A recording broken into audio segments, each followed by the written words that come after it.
Halo, assalamualaikum warahmatullahi wabarakatuh. Selamat berjumpa kembali. Selamat berjumpa kembali di channel Soal Bagus. Kali ini Soal Bagus akan membahas tentang soal latihan PAT atau UKK kelas 4 SD ataupun MI untuk tema yang ke-9 dan kunci jawabannya sesuai dengan kurikulum 2013 edisi revisi. Nah, bagi teman-teman yang belum menyaksikan soal latihan PAT kelas 4 tema 8, silahkan diklik di bagian deskripsi video ini. Selanjutnya, bagi teman-teman yang belum subscribe, silahkan di subscribe dulu channel Soal Bagus untuk mendapatkan informasi terbaru tentang materi dan soal-soal latihan lainnya. Dan bagi yang sudah, Soal Bagus ucapkan banyak terima kasih. Baiklah, sebelum dilanjut, mari sama-sama kita bacakan doa terlebih dahulu. Membaca doa dimulai.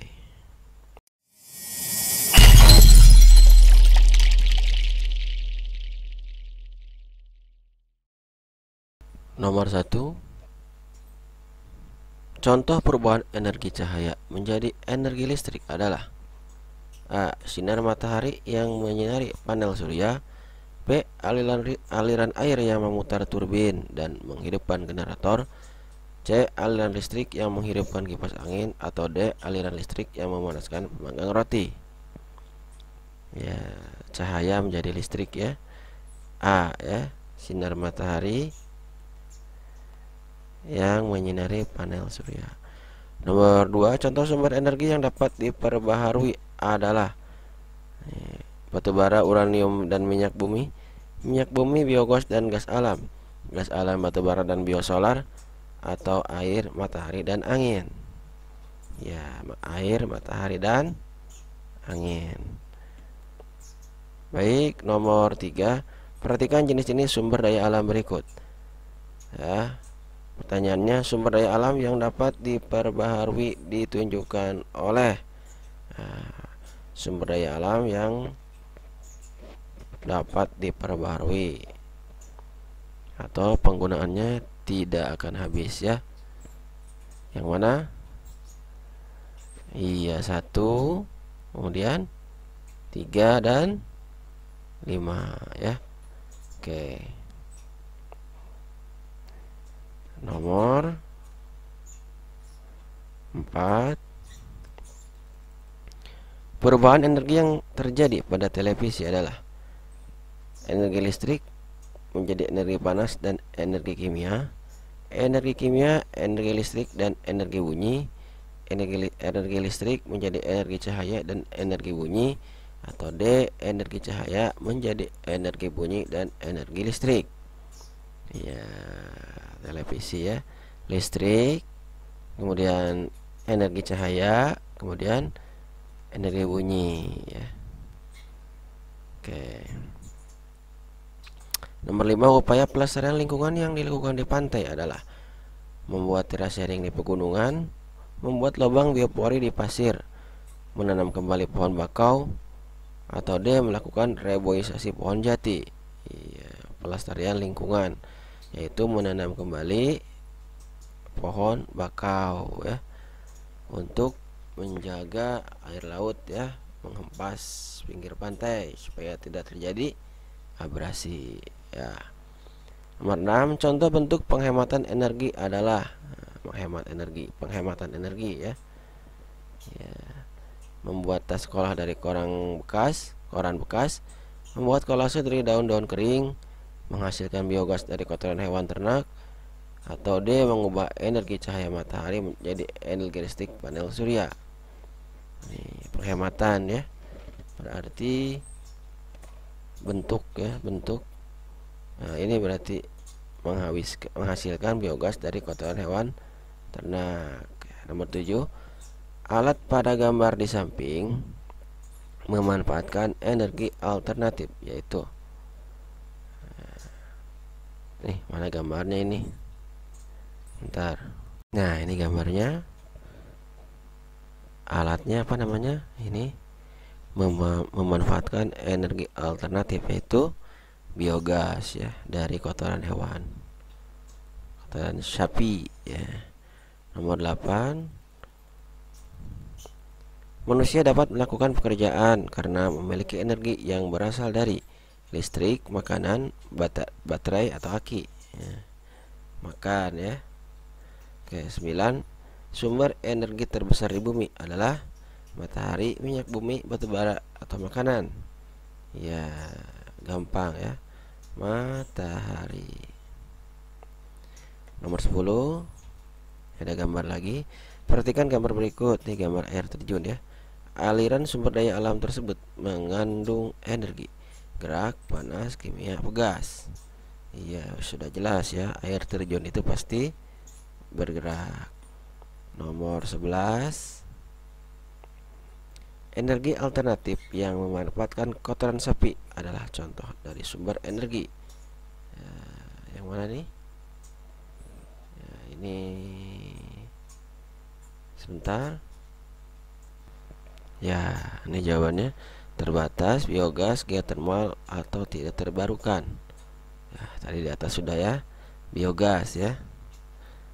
12, berikut sumber daya air yang tidak dapat dijadikan sumber energi listrik, yaitu sungai, waduk, sumur, laut. Sumur ya. Kalau sungai bisa, waduk, apalagi laut juga bisa.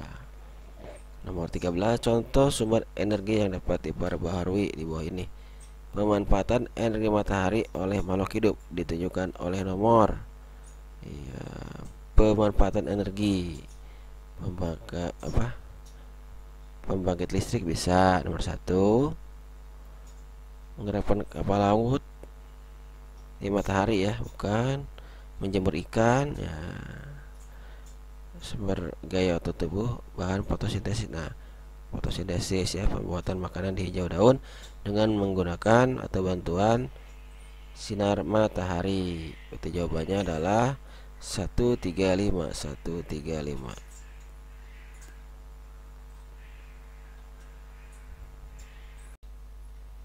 Baik, sekarang isian ya. Ini nomor 13, sumber energi cahaya terbesar di bumi adalah, apa jawabannya? Iya, matahari ya. Jawabannya matahari ya. Matahari. Nomor 14, benda yang digunakan untuk membangkitkan listrik dari energi cahaya matahari disebut ya apa? Benda dari pembangkit listrik dari energi cahaya matahari. Panel surya. Ya, panel surya. Ini tulisannya kurang rapi kayaknya nih. Ntar dulu, ganti panel surya. Nah, nomor 15, perubahan energi yang terjadi pada pembangkit listrik tenaga angin adalah dari energi gerak ya. Energi gerak menjadi listrik ya. Energi gerak menjadi listrik ya. Energi gerak menjadi listrik ya.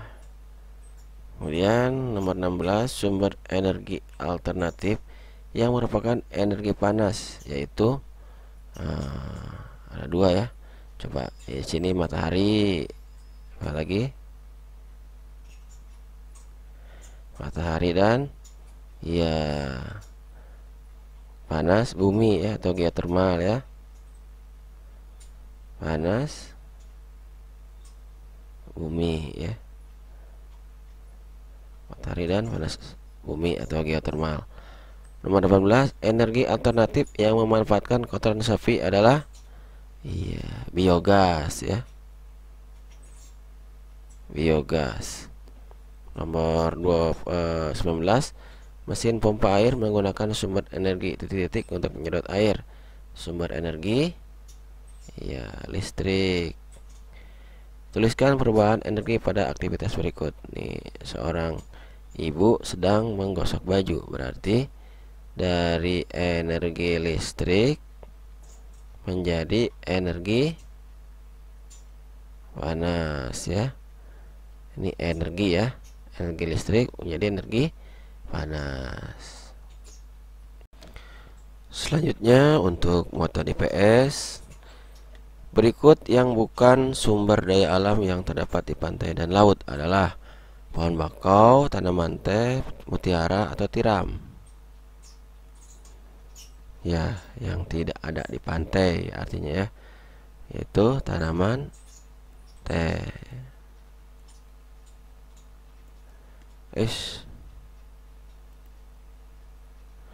Nomor 2, pekebun teh merupakan jenis pekerjaan yang banyak dimiliki oleh masyarakat yang tinggal di pantai, padang rumput, perkotaan, dataran tinggi.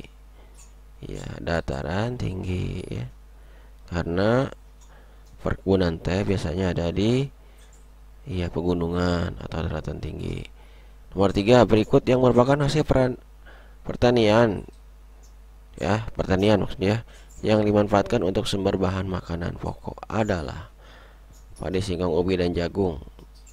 Kunyit, jagung, kacang tanah, cabai, bawang putih. Ya, padi, singkong, ubi, dan jagung. Ini semuanya makanan pokok ya, mengandung karbohidrat. Nomor berikutnya, bentuk kegiatan membatasi penggunaan sumber daya alam dalam kehidupan sehari-hari adalah membatasi ya, mengumpulkan kotoran hewan ternak untuk membuat biogas, menggunakan air secukupnya saat mencuci pakaian, mengganti tiap atap rumah dengan panel surya, atau membuat kincir angin dari kayu bekas. Ya, membatasi penggunaan berarti jawabannya iya, menggunakan air secukupnya ya, kan membatasi penggunaan. Nomor 5, perhatikan gambar ya, hutan gundul. Sehingga harusnya ada gambar hutan gundul, tapi nggak ada. Ya, ceritanya ada gambarnya, itu gambar hutan gundul ya. Berikut yang bukan akibat dari kondisi lingkungan, seperti pada gambar hutan gundul gitu ya, maksudnya apa? Bukan, yang bukan, awas hati-hati nih. Sering terjadi tanah longsor, betul ya. Hilangnya habitat hewan-hewan di hutan, betul. Terjadinya penggigisan tanah akibat erosi air hujan. Atau D, cadangan air dalam tanah semakin bertambah. Nah, ini jawabannya ya. Berarti cadangan kan bukan ya. Iya. Justru kalau sering atau pada hutan gundul, maka sumber airnya akan berkurang ya, balikannya, karena tidak ada yang bisa menampung air hujan, yaitu akar ya, akar pohonan. Oke, nomor mana tadi ya, nomor 6, sumber daya alam berikut yang dapat diperbaharui, yaitu yang bisa diperbaharui ya. Emas sudah pasti bukan, batu bara sudah pasti bukan, minyak bumi sudah pasti bukan. Nih, tiram, mutiara, dan cumi-cumi ini bisa diperbaharui ya, atau bisa ditanam kembali, bisa dikembangbiakan artinya ya. Nomor 7, sumber daya alam berikut yang tidak dapat diperbaharui di daerah pantai dan laut. Nah, berarti harus di selain pantai dan laut ya. Mutiara dan udang, pantai laut. Kelapa kepiting, pantai. Tiram rumput, ya di pantai laut ya. Pasir dan minyak bumi, yang mana? Ya, sama di pantai, tapi tidak dapat diperbaharui ya, maksudnya, yaitu pasir dan minyak bumi. Jadi kalau penggunaannya terus-terusan maka akan habis juga ya. Oke, nomor 8, pembudidayaan pohon kina, yaitu untuk apa? Nah, untuk penyakit malaria, untuk aroma rasa makanan, untuk warna makanan, atau pekarangan rumah atau hiasan pekarangan rumah. Ya, untuk mencegah penyakit malaria ya. Oke, nomor 9, sampai 10. Kita langsung tulis saja. Baik, nomor selanjutnya. Saat makan ikan sarden dan dari kaleng, kita melakukan salah satu kegiatan ekonomi, yaitu salah satu kegiatan ekonomi yaitu konsumsi atau konsumen ya. Kemudian nomor 11, sumber daya alam berupa minyak bumi perlu dibatasi penggunaannya karena minyak bumi merupakan sumber daya alam yang tidak dapat diperbaharui. Jika terus-menerus digunakan, maka lama-lama akan habis ya. Berarti karena minyak bumi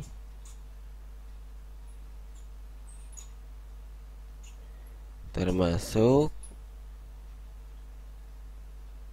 salah satu SDA tidak dapat diperbaharui ya. Nggak nyampe. SDA, tahu kan SDA? Ya, sumber daya alam ya. Kemudian 12, mengurangi penggunaan kendaraan bermotor di jalan raya dapat mengurangi titik-titik udara. Ya, apa? Ini polusi ya. 13, hewan kuda paling banyak diternak di Kepulauan Nusa Tenggara karena kuda di sana itu digunakan sebagai alat transportasi ya. Karena digunakan sebagai alat transportasi gitu ya. 14, hasil olahan minyak bumi yang digunakan kendaraan bermotor adalah apa? 14 di sini bensin. Oke, 15, minyak bumi adalah sumber daya alam yang sering dimanfaatkan dalam jumlah banyak karena menghasilkan sumber daya lain. Apa dampak yang terjadi jika minyak bumi digunakan terus-menerus? Habis ya, akan habis. Tuliskan 3 upaya dapat dilakukan untuk menghemat penggunaan minyak bumi ya, diusahakan ya. Ini diusahakan mencari sumber bahan bakar alternatif ya. Kemudian apalagi? Nah, ini pasti beda-beda jawabannya ya. Silahkan ya mengimprovisasi diri sendiri ya, membuat kalimat, menyusun kata-kata tentang 3 hal ya yang dilakukan untuk menghemat penggunaan minyak bumi ya. Tuh 2 lagi. Apa, sebutkan ya. Oke, lanjut. Berikutnya muatan bahasa Indonesia. Orang yang dapat memberikan informasi yang benar saat wawancara disebut narator, wartawan, juru kamera, atau narasumber. Ya, narasumber ya. Nomor 2, pertanyaan yang disampaikan kepada narasumber sebaiknya banyak dan seragam, mudah dipahami, berulang-ulang, atau sulit dijawab. Ya, mudah dipahami ya. Oke, nomor 3, pertanyaan yang tepat untuk diajukan kepada narasumber seorang pecinta hewan adalah A. Bagaimana cara merawat hewan agar tetap sehat? B. Mengapa hewan-hewan ini berada di tangan Bapak? C. Kapan Bapak terakhir menggunakan seragam untuk bekerja? D. Apakah Bapak memahami jenis-jenis hewan yang hidup di hutan? Nah, mana ya yang kira-kira cocok dan terdengar lebih sopan? A ya. Bagaimana cara merawat hewan agar tetap sehat? Nah, ini lebih pantas ya ditanyakan kepada narasumber seorang pecinta hewan. Kemudian selanjutnya, tujuan wawancara adalah titik-titik. menyampaikan ide, mengolah keterangan, mengumpulkan informasi, atau mempertahankan pendapat. Apa? Iya, mengumpulkan informasi. Kemudian narasumber yang tepat untuk diwawancarai mengenai program vaksinasi polio di posyandu sekitar rumah adalah pihak perusahaan, petugas kebersihan, penjaga toko obat, atau petugas vaksinasi. Iya, petugas vaksinasi tentunya ya, karena orang yang ahli atau kompeten sebutnya ya. Kemudian nomor 6, bacalah cuplikan wawancara berikut. Danu, saya ingin mewawancari Bapak terkait pertanian di Desa Sukmajaya, Pak. Petani, iya Di, Danu, silahkan. Danu, bla bla bla bla. Petani, sudah dari 2 bulan yang lalu. Nah, kalimat tanya yang tepat untuk mengisi bagian rumpang atau yang kosong atau titik-titik. Apa? Ya, jawabannya sudah dari 2 bulan yang lalu. Nah, kira-kira ya. Oke, sejak berapa berat total seluruh hasil tanaman? Sudah 2 bulan. Nggak nyambung ya. Sejak kapan Desa Sukmajaya mengalami kekeringan? Sudah dari 2 bulan yang lalu. Nah, masuk akal nih. Coba yang C. Bagaimana cara Bapak untuk menanggulangi hama? Sudah dari 2 bulan yang lalu. Nggak nyambung juga. Tanaman apa saja yang Bapak tanam di sini? Sudah 2 bulan. Oh, berarti ini ya.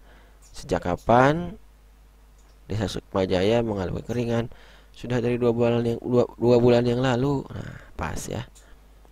Kemudian nomor 7 untuk bahasa Indonesia. Berikut yang bukan tahapan sebelum melakukan wawancara. Nah, yang bukan ya. Menyusun pertanyaan, menentukan narasumber, menentukan topik wawancara, meringkas jawaban ya. Nah, belum wawancara sudah meringkas, berarti ini ya. Kemudian nomor 8, topik yang tepat untuk mewawancarai polisi hutan adalah bencana banjir yang melanda Jakarta, penyakit menular saat musim hujan, penebangan hutan jati secara liar, kebakaran di kawasan pertokoan. Ini yang nyambung yang mana ya? Ketika mewawancarai seorang polisi hutan.